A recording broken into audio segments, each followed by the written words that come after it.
Durant quelques brefs instants, la quiétude du chant des cigales a été troublée par la sonorité du V10 Lamborghini. Sur cette route type spéciale de rallye, réservée exclusivement par l'usine, la dernière des Lamborghini a pu s'exprimer au mieux. La petite compacte est terriblement efficace avec ses 4 roues motrices et ses 500 chevaux. Les virages s'enchaînent avec bonheur.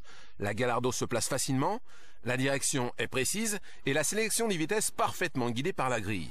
Quant à la motricité, elle est exceptionnelle, à condition bien sûr de débrancher le contrôle de trajectoire.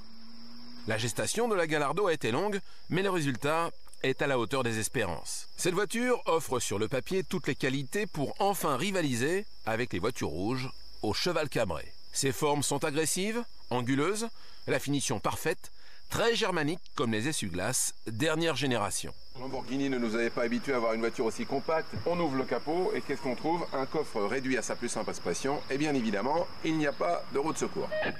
Esthétiquement, la Gallardo respecte l'image Lamborghini. Par contre, les portes s'ouvrent d'une manière classique. À l'intérieur, la finition est bonne, mais un peu austère.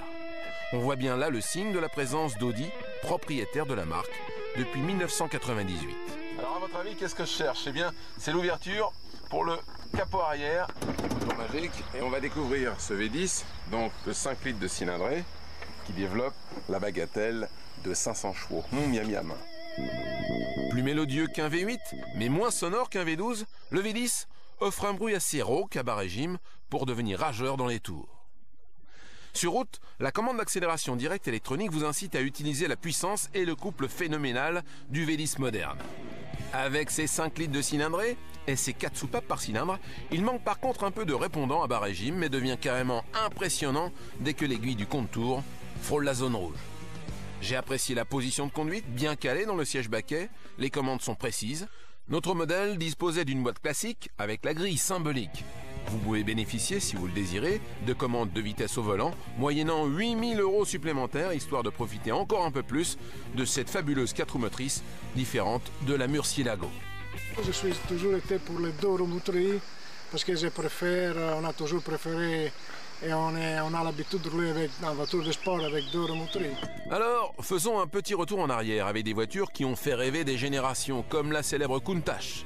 Mais c'est sans doute la mythique Mura qui a permis à Lamborghini, à la fin des années 60, d'acquérir ses lettres de noblesse. N'oublions pas non plus le passage en F1, mais toutes ces voitures étaient des propulsions. Mais il faut dire qu'avec la Gallardo et avec les systèmes que nous on a développés sur cette voiture, on a changé vraiment d'idée parce qu'on a encore le plaisir à un certain niveau de rouler professionnel et jouer avec la voiture. Et en même temps, on peut donner la voiture à des clients qui préfèrent rouler en toute sécurité sans être vraiment trop engagés. La Gallardo n'est pas faite pour simplement rouler, c'est un jouet. Avec ses 4 roues littéralement collées au sol, 70% du couple est transmis aux roues arrière en conditions normales. La petite Lamborghini est faite pour attaquer, mais je le regrette, le contrôle de trajectoire ne peut pas être totalement débranché. C'est un choix Audi, c'est le seul vrai défaut de la voiture.